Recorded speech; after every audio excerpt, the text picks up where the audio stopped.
Buenas noches, amados hermanos. Como habíamos quedado, aquí estamos con el propósito de compartir la palabra del Señor. Quisiera haber estado más adiestrado en estas cosas para poner música o algo, pero lamentablemente pues todavía. Pero bueno, esperemos que vayamos perfeccionando este asunto, porque creo que vamos a necesitarlo de todas formas, aun cuando estemos ya viviendo circunstancias normales.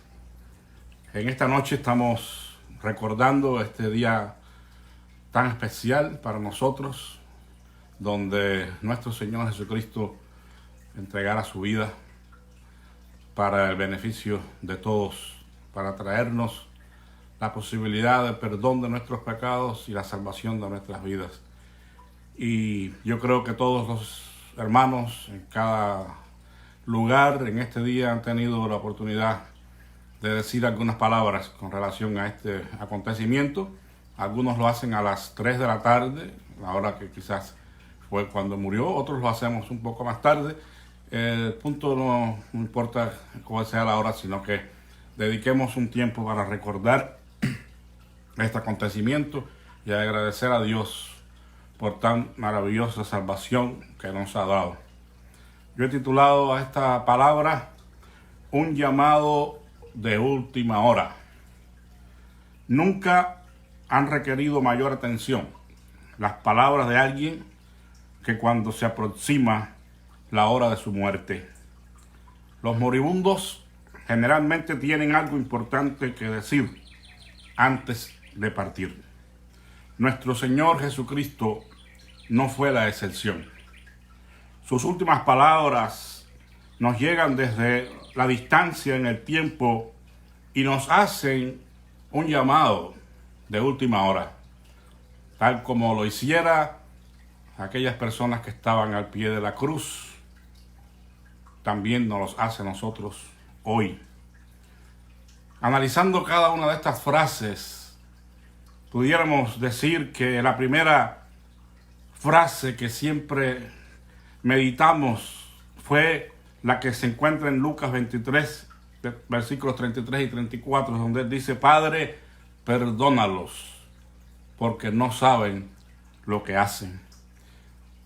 Pienso que estas palabras del Señor Jesucristo fueron un llamado a perdonar, un llamado a la intercesión por aquellos que nos hacen el mal. Durante su ministerio público, nuestro Señor intercedió por sus discípulos, y todos conocemos la famosa oración intercesora de Juan, capítulo 17. Intercedió por Pedro cuando éste iba a ser probado de una manera dura. Intercedió por él para que su fe no faltara.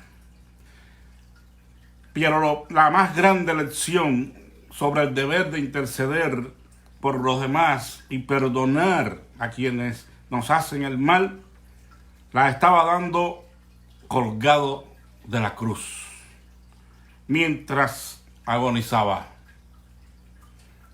Es curioso que el Señor no estaba preocupado por su dolor y sufrimiento que estaba experimentando profundamente en ese momento, sino por el destino eterno de todos los que le injuriaban.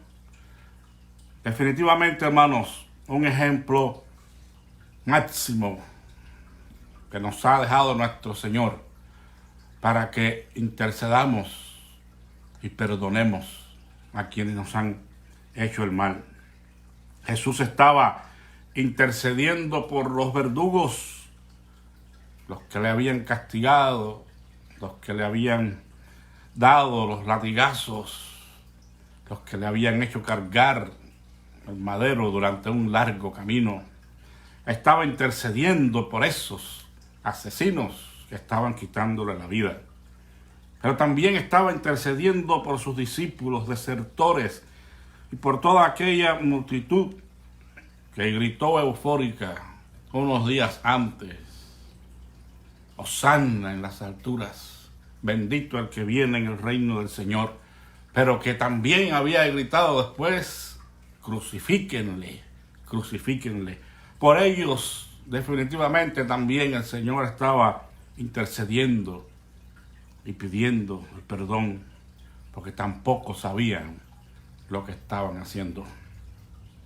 El Señor sigue intercediendo, aún hoy, a la diestra del Padre, por todos nosotros y por aquellos que vagan sin Dios, sin esperanza en el mundo. Hermanos, la lección es importante. Aprendamos a perdonar a aquellos que nos han hecho mal y aprendamos a interceder delante del trono de Dios para que Dios tenga de ellos misericordia. Sepan lo que hagan o no lo sepan, nosotros tenemos un llamado desde la cruz para que perdonemos a quienes nos han hecho y nos están haciendo y nos harán mal en esta vida. Tenemos que recordar el proverbio chino, que el perdón es el perfume que despiden las flores cuando son pisoteadas, que sale de nuestra alma, que sale de nuestra boca cuando alguien nos hace un mal. La segunda frase que Jesús pronunciara sobre la cruz fue dirigida a aquel otro penitente, a aquel otro ladrón que estaba a uno de sus lados junto a otro, uno a su izquierda y uno a su derecha. Pero uno de ellos tuvo unas palabras que dejaron ver su arrepentimiento y reprendió al ladrón que estaba hablando otras cosas. Y Jesús, entonces, al ver que este hombre estaba pidiendo misericordia, estaba pidiendo que se acordara de él cuando viniera en su reino, le dijo: de cierto te digo, que hoy estarás conmigo en el paraíso. Un llamado a la esperanza. Esta promesa al ladrón arrepentido apunta al mayor anhelo del ser humano, que es la vida eterna. La Escritura dice: porque de tal manera amó Dios al mundo, que ha dado a su Hijo unigénito, para que todo aquel que en Él cree no se pierda, mas tenga vida eterna. Hermanos amados, la esperanza es una de las tres grandes gracias cristianas, fundamento de nuestra fe. Como todos conocemos, el apóstol Pablo la cita en 1 Corintios 13 y dice: ahora permanecen la fe, la esperanza y el amor. Estos tres. El mayor de ellos, o la mayor de ellas, es el amor. Pero en este mundo vivimos sostenidos por la esperanza bienaventurada de los hijos de Dios. Cristo es en nosotros la esperanza de gloria. La esperanza que tenemos, hermanos, de vivir un día para siempre con el Señor. Esa esperanza que es el fundamento de nuestra fe nos garantiza a nosotros que podamos estar firmes en el camino hacia la vida eterna, afrontando todas las dificultades que vengan. Simplemente, hermanos, porque esa esperanza nos sostiene. Como se cita en la Escritura acerca de Moisés, dice: por la fe Moisés salió de Egipto sin temer la ira del rey, porque se mantuvo firme como viendo al invisible. No sé si usted puede estar completamente convencido de que camina en este mundo enfrentando todos los desafíos que vengan con la fe que nos asegura que estamos viendo al invisible, viendo aquel que no podemos ver de otra forma que no sea a través de la fe y el amor que le profesemos. Pero eso es esperanza.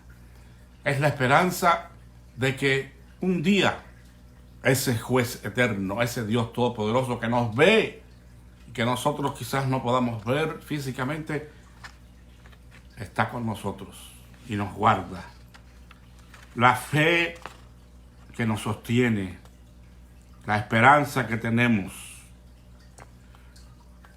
Otro ejemplo fue el de Abraham, que dice en Romanos 4:18 en la versión popular: cuando ya no había esperanza, Abraham creyó y tuvo esperanza, y así vino a ser padre de muchas naciones.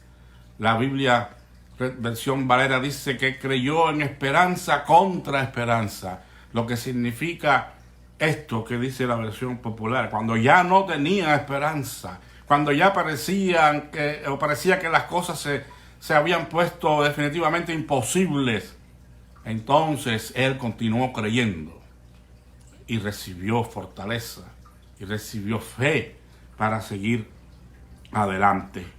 La esperanza, hermanos, en la que nosotros somos salvos, creyendo aun cuando no hay esperanza, esa esperanza no avergüenza, no nos defrauda, dice la Escritura, por una sola razón, dice el apóstol: porque el amor de Dios ha sido derramado en nuestros corazones por el Espíritu Santo que nos fue dado. El amor de Dios nos ha sido dado sin medidas, hermanos. Y ese amor a Dios y a sus promesas eternas en su palabra nos dan esperanza. Y esa esperanza no será defraudada nunca, porque descansan en la garantía del amor que Dios nos tiene. Él no nos va a abandonar nunca.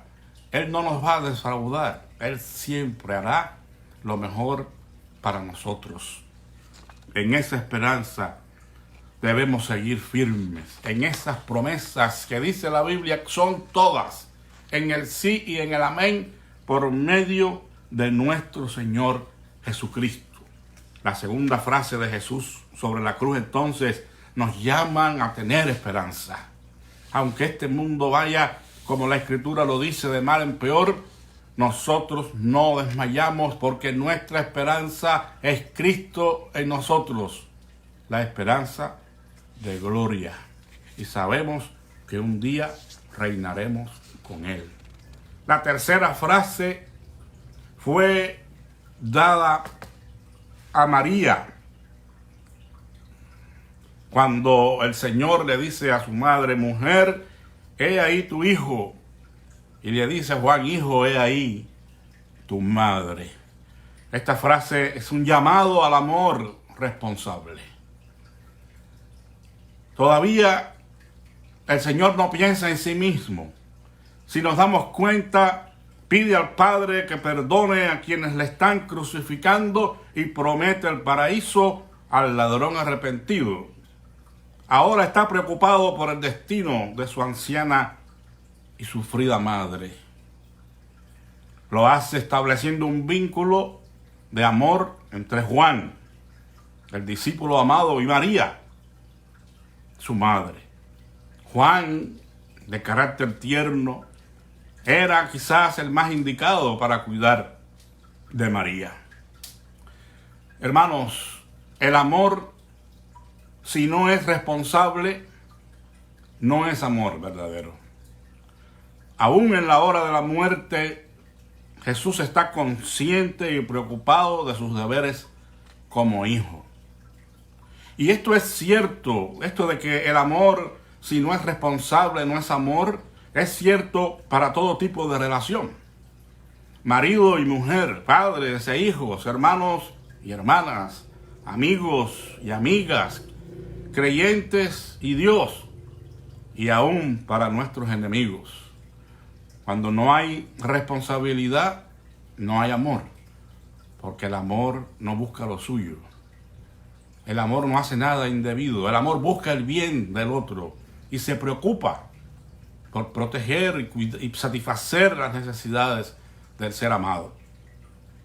Aunque es válido para todas las relaciones, quiero detenerme aquí en el caso de Jesús y su preocupación por su madre, María. José ya había muerto hacía tiempo. Y quisiera que pensáramos, hermanos, todavía los que tienen el privilegio y la bendición de tener a sus padres vivos, tiene cuidado de ellos. Si les diría dónde están sus padres, quizás me dirá, bueno, viven allá o acá, pero no me refiero a que sepamos dónde están, sino qué estamos haciendo por ellos. Tomamos responsabilidad sobre nuestros ancianos padres que han hecho todo por nosotros, o aun cuando no hayan hecho lo mejor, porque no son perfectos. Estamos nosotros cuidando de ellos, proveemos para ellos sus necesidades. Le hacemos una llamada por teléfono, a menos cada 2 o 3 días. Creo que tenemos una responsabilidad muy grande hacia nuestros padres y hacia todos los que se relacionan con nosotros, especialmente nuestra familia. Evidentemente, este llamado de Jesús sobre la cruz nos llama a que demostremos el amor que profesamos, no a que amemos de palabras, sino con hechos y en verdad. Después, finalmente Jesús piensa en sí mismo y después de pronunciar esta palabra a María, exclama: tengo sed. Y esta frase es para mí un llamado a la compasión. Quizás sea un poco difícil porque realmente aquí no está teniendo lugar una actuación. Jesús no estaba haciendo una obra de teatro, estaba muriendo y sufriendo amargamente ese momento. Era lógico que tendría sed. Fue azotado, le pusieron una corona de espinas sobre su sien, recorrió un largo camino con el madero a cuesta hasta que cayó desfallecido. Recuerden que tuvieron que llamar a un hombre llamado Simón el Cireneo, que le ayudó a llevar su cruz. Fue atravesado en su costado con una lanza. ¿Cuántas cosas no pasó el Señor? Evidentemente tenía sed física. Era un tormento físico que estaba experimentando. La Escritura nos dice que un soldado romano le dio a beber vinagre. Esto fue un acto de bondad, de generosidad, de compasión de parte de este soldado, que le ayudó a calmar su sed, al darle a beber esta bebida que era un vino agrio, una bebida común entre los soldados romanos y la gente más pobre. Ya antes el Señor había rechazado otra bebida que le ofrecieron, porque esta tenía propiedades que le harían disminuir el dolor, y él no quería ningún tipo de cosa que le calmara el dolor, quería pasar el dolor, experimentar el dolor en su cuerpo de todas las formas, para mostrarnos el gran amor que estaba teniendo hacia nosotros. Esta sed física de nuestro Señor fue calmada entonces sobre la cruz del Calvario. Pero hablando figuradamente, usando este pasaje de una forma metafórica, quizás podamos afirmar que Jesús no solamente tenía sed física, como es evidente, sino una sed, en sentido figurado, un deseo intenso por la salvación de la humanidad. Porque por eso estaba allí, ofreciendo su vida en sacrificio por todos nosotros. En Isaías 53 dice que vería el fruto de la aflicción de su alma y quedaría satisfecho. Porque la obra de Dios se estaba realizando. El plan y propósito de Dios redentor para la humanidad se estaba realizando. Pero hermanos, Él sigue teniendo sed por la salvación de las almas.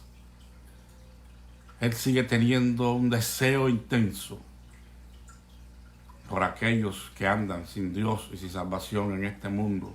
Y yo creo que nosotros deberíamos también pedir a Dios que nos dé ese deseo, esa sed intensa por la salvación de las almas, para que podamos despertar del sueño que tenemos y empezar realmente a hacer la obra de Dios. Él desea que del interior de todos los hombres fluyan ríos de agua viva que salten para la vida eterna. Todavía esa fuente no se ha agotado. Y todo aquel que en Él cree puede beber de su agua y calmar su sed. A todos los sedientos, venid a las aguas. Y los que no tienen dinero, venid, comprad y comed vino y leche. Podemos escuchar el grito desesperado de una humanidad sedienta. Porque si bien Dios desea ardientemente la salvación de todos, la humanidad sedienta desea también saciar su necesidad espiritual. Solamente que están ciegos y están buscando beber en las cisternas de este mundo, las aguas estancadas que ofrecen las filosofías y las religiones. Y hoy últimamente también muchos llamados verdaderos cristianos de la fe conservadora han dejado atrás la fuente de agua viva y están ofreciendo un agua contaminada que no sacia verdaderamente la sed, no sacia verdaderamente la necesidad espiritual de la gente, porque están predicando un evangelio adulterado que solamente lleva a la perdición. Asegurémonos, hermanos, de ser esos canales, esas fuentes que Dios use para que el agua que nosotros compartamos, el verdadero evangelio de nuestro Señor Jesucristo, calme la sed de la gente que está sin Dios y sin esperanza en este mundo. Después, el Señor tiene la quinta palabra, la quinta frase en Mateo 27:46. Y este fue un grito de angustia, desesperado. Dios mío, ¿por qué me has desamparado? ¿Por qué me has abandonado, Padre mío? Esto fue un llamado a expresar nuestros sentimientos verdaderos, hermanos. Parecen un reclamo a estas palabras, pero no lo fueron. Simplemente Él estaba expresando lo que sentía profundamente en su alma. Y esa es la invitación que nos hace el Señor en este caso. Aprendamos a derramar como agua nuestros corazones delante de Dios. Hermanos, aprendamos a gemir, aprendamos a clamar, a desnudarnos delante de Dios, espiritualmente hablando. Que podamos dialogar con Él francamente. Y si en un momento dado nos hemos sentido abandonados, podamos decírselo con toda franqueza. Yo creo que esa es una experiencia de todo humano. Todos nosotros nos habremos encontrado en situaciones donde quizás nos hayamos preguntado, ¿dónde estás, Dios mío? ¿Qué pasa? ¿Por qué esta situación? No podemos pensar que a Dios le ofenda en un momento dado estas palabras cuando lo hacemos con devoción, con humildad, con sencillez. Amados hermanos, tenemos que aprender a dar curso a nuestros sentimientos y franquearnos con Dios en humildad, como hizo el profeta Habacuc que se conoce como el profeta filósofo, aquel que se atrevió a presentar a Dios su queja cuando no entendió el castigo que Dios quería dar a su pueblo por medio de una nación más pagana y más sangrienta que Israel. Y no faltó a Dios por preguntar y por cuestionar. Seamos honestos, hermanos. No nos quedemos con nuestro dolor adentro, con nuestras dudas y ansiedades, y hablemos francamente con el Señor, sin reclamos, pero dejando ver realmente nuestra condición. Evidentemente, todos hemos pasado por una experiencia así, pero mientras tengamos reverencia, respeto hacia Dios, Él no se va a ofender porque presentemos o nos presentemos delante de Él tal y como somos, exponiendo nuestra necesidad, como hizo Ana, derramando su agua, como agua su corazón delante de Dios, pidiendo aquel hijo que ella anhelaba, dejando ver su frustración y su angustia por las burlas que recibía de la otra mujer de su esposo Elcana, Penina. Tenemos que ser así de sencillos y de transparentes, hermanos. No sé si usted ha chillado alguna vez ante la presencia de Dios. Decimos en Cuba, ¿verdad? Chillando. Está chillando de dolor, de angustia. Pero sí, yo he chillado. Yo he llorado, yo he clamado, yo he gritado delante de la presencia de Dios. Porque es en Él donde tenemos que encontrar nuestra esperanza y nuestro amparo y nuestra fortaleza en esos momentos difíciles. Desde luego el Padre no abandonó a su Hijo colgado del madero, pero como algunos han dicho, tuvo que dar la espalda ante la escena tan conmovedora que estaba teniendo lugar. El justo muriendo por los injustos, llevando sobre sus hombros el pecado de toda la humanidad. La escena era grotesca. Quizás Dios tuvo, en sentido figurado, ¿verdad?, dar su espalda al Señor Jesús en ese momento, pero nunca lo abandonó. Y Jesús también sabía que el Padre nunca lo abandonaría. Después de este grito desesperado, el Señor hace o expresa una frase de victoria y dijo: consumado es, todo ha terminado. Esta frase es un llamado a la perseverancia, un llamado a permanecer, a ser constantes en nuestra profesión de fe, en el amor que hemos dicho que tenemos a nuestro Dios y a su obra. El dolor de la muerte estaba siendo superado por el gozo de haber cumplido su ministerio. Consumado es. Había venido a obrar la redención de toda la humanidad, y esta solo era posible por medio de su sacrificio en la cruz. La cruz era su destino, y Él lo supo desde un principio, y la aceptó humildemente y con agrado, porque como ya hemos hecho notar, tomando también de los salmos, al hacer tu voluntad, oh Dios mío, me ha agradado, y tu ley está escrita en mi corazón. Él abría con su muerte el camino al Padre para todos los que creyeran en Él.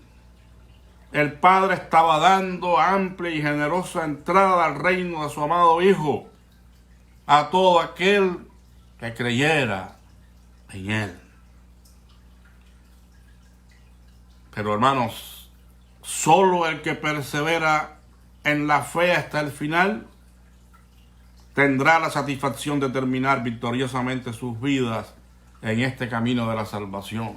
Solo los que perseveran podrán decir al final de todo: consumado es. Todo ha terminado. He vencido. Como dijera el apóstol Pablo, he peleado la buena batalla, he llegado al término de la carrera, me he mantenido fiel. Ahora me espera la corona merecida que el Señor, el juez justo, me dará en aquel día. Gloria a Dios. Qué hermoso, ¿no? Que al final de nuestros días podamos decir: he peleado la batalla y ahora estoy seguro que voy con Dios a la vida eterna. Qué preciosas palabras del apóstol Pablo. Seamos perseverantes hasta el fin y tendremos la corona. Y finalmente, la última frase: ya el Señor va a morir, y expirando dice: Padre, en tus manos encomiendo mi espíritu. Quizás con una voz mucho más apagada, muy tenue, que quizás solo escuchó su padre. Pero qué hermosas palabras que también antes había dicho David en el Salmo 31, y Esteban cuando moría apedreado, encomendando su espíritu al Padre. Ahora Jesús, atravesando el valle de muerte, pero con la confianza de que su Padre tomaría cuidado de su espíritu, lanza este grito de confianza. Esta es la seguridad que experimentan quienes viven agradando a Dios, porque Él les guiará más allá de la muerte. Quien sabe bien vivir, sabrá bien morir. Y eso es algo que no tiene valor. Por eso es que debemos vivir imitando a nuestro Señor Jesucristo. Pablo dijo: sed imitadores de mí como yo de Cristo. Imitar a Cristo tiene que ver con un buen vivir. Un buen vivir haciendo la voluntad de nuestro Padre, aprendiendo aún de las vicisitudes del sufrimiento en este mundo. Y cuando ese sufrimiento, hermanos, es por causa del Evangelio de Cristo, es un don, es un privilegio inmenso que el Señor nos está dando, como lo es el martirio. Aquellos que dieron y han dado su vida por causa del Evangelio, es un don de Dios. Evidentemente usted no encontrará a la gente acudiendo al altar para buscar estos dones. Queremos los dones que nos traen protagonismo, que nos traen fama, alabanzas de los hombres. Pero no va a encontrar a nadie pidiendo: Señor, yo quiero ser un mártir de la fe. Yo quiero que me ayudes a sufrir por ti. Quiero sufrir por ti.